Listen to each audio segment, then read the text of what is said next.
Okay, I thought I'd share this with you guys. This is something that I like to do anytime I get a guitar that has one of these. This is a fake B7, or even if it was a real one, it wouldn't matter. I really don't like these here, these tension bars. So what I've done to see if it'll work without it is I've strung it up with the strings going over the tension bar to see if it needs it. As long as you have enough of an angle right here to where the strings do not pop off when you're finger picking or picking hard, then you don't need it. And what happens when you get rid of this thing is it frees the motion up. It frees up the travel, and it makes it feel more like the way a regular Gretsch B6 would feel, or a Gretsch with a B6, or a any Gibson archtop with a B6 on it. Makes it feel just the way it's supposed to be. These things are a necessary evil for some guitars. Guitars that have a set neck and not a steep enough angle here. If it's too forward, then you're not going to be able to get enough tension here without that bar. But 9 times out of 10, I found that you do not need this thing, and unfortunately, they're putting them on all the guitars now, all the cheaper models anyway. And if you're buying one of these fake Bigsbys online, they don't even offer a B6. They offer the B7 or the B5, and no B6 and no B3. Well, I'm going to turn this into a B3. It's easy to do with an angle grinder. I'll show you how to do that in a minute here. Here's another quick trick. If you need to reuse the strings that you've got on the guitar, just go ahead and put them inside of one of the F-holes, preferably the side without the electronics so they don't get tangled up. Put a piece of tape on there. Now they're good to go. Set your bridge aside. Go ahead and remove that and get to work on it. All right, here's another thing to check when you're removing your tailpiece. You can see right here there's a little wire right there, and it's pushed down flush with the finish. Now if you look at the way the Bixby mounts, there's that bottom hole which takes the strap button, and there's the top right and left holes. Well, the strap button hole is under this, and this thing is flush or almost sitting underneath the finish, so I don't think it's making any contact with the metal on this. And I did notice it sounded like it had somewhat of a ground problem. The way to fix this is to dig this wire out and put it in one of the screw holes. I'll probably put it in this one since it's closest. Put it in the screw hole, and that way when you thread it back in the screw, it'll actually make really good solid contact with that wire, and it'll ground your wiring, so you won't have as much of a buzz with these single coil pickups. Anyway, make sure you check for that if you're going to do this. All right, let's do this thing. I'm trying to make a cut right here. My blade's kind of small, but we'll see if we can get it to work.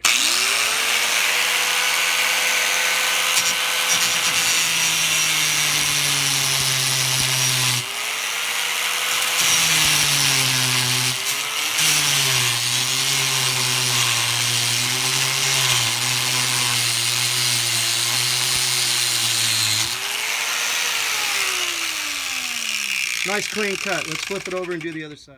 All right, this side will be just a little more tricky. You gotta get in kind of high on it here because you want to retain this round shape of the cup on the back side. If you see right here, it kind of makes that difficult with the way this joins here, but I'll just cut above it and do the best I can.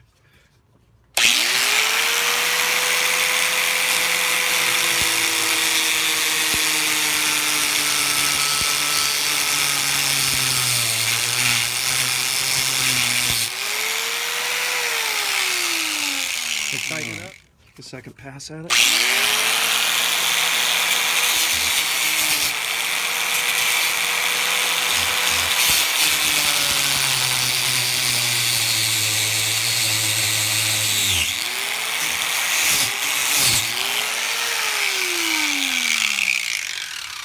All right, now if you look, I'm trying to avoid cutting into the shape of the cup, so I'm cutting it a little high. If I get this loose, I'll show you. Look right there, I cut that just a little bit high. Now I'm going to come in it from this side and try to finish it off through here.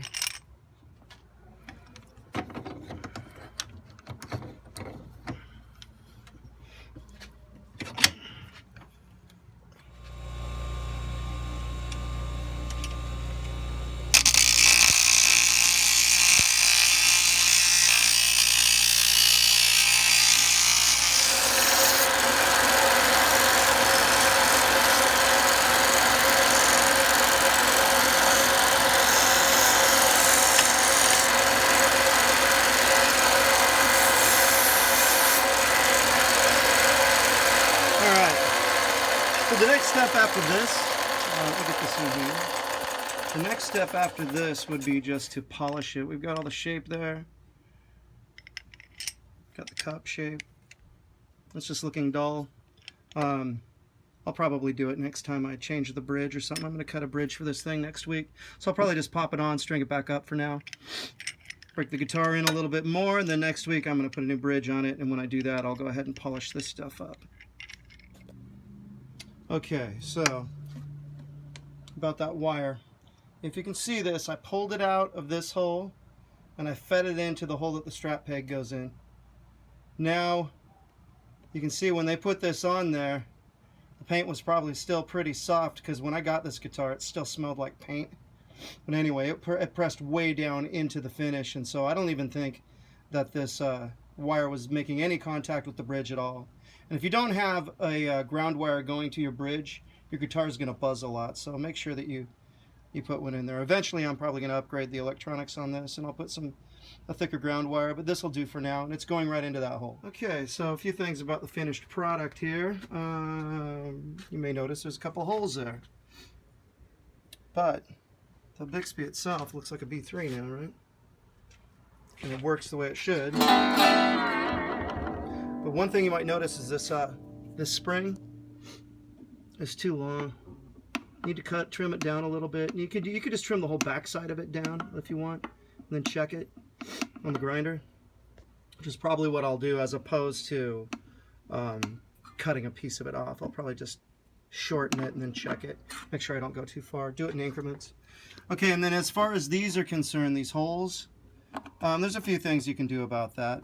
I would just clean them up, you know, make sure that they're flush with the paint around them, and then fill them in with toothpicks and glue. Make sure that it's a little bit below the surface of the surrounding surface.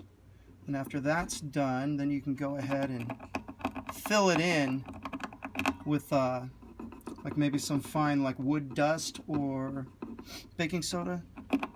Then put a couple of drops of super glue on it, sand it down,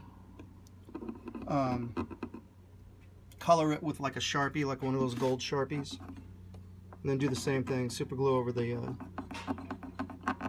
top of it, and get it down to where you can just wet sand it a little bit, and then polish it, and it'll blend in with the rest of the finish around it.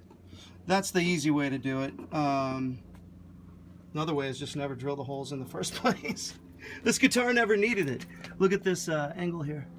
There's plenty there. It's kind of hard to tell here, but there's plenty there for tension. I mean, you can pull up on the strings and it's not going to derail. It's not going to come off. It's good to go.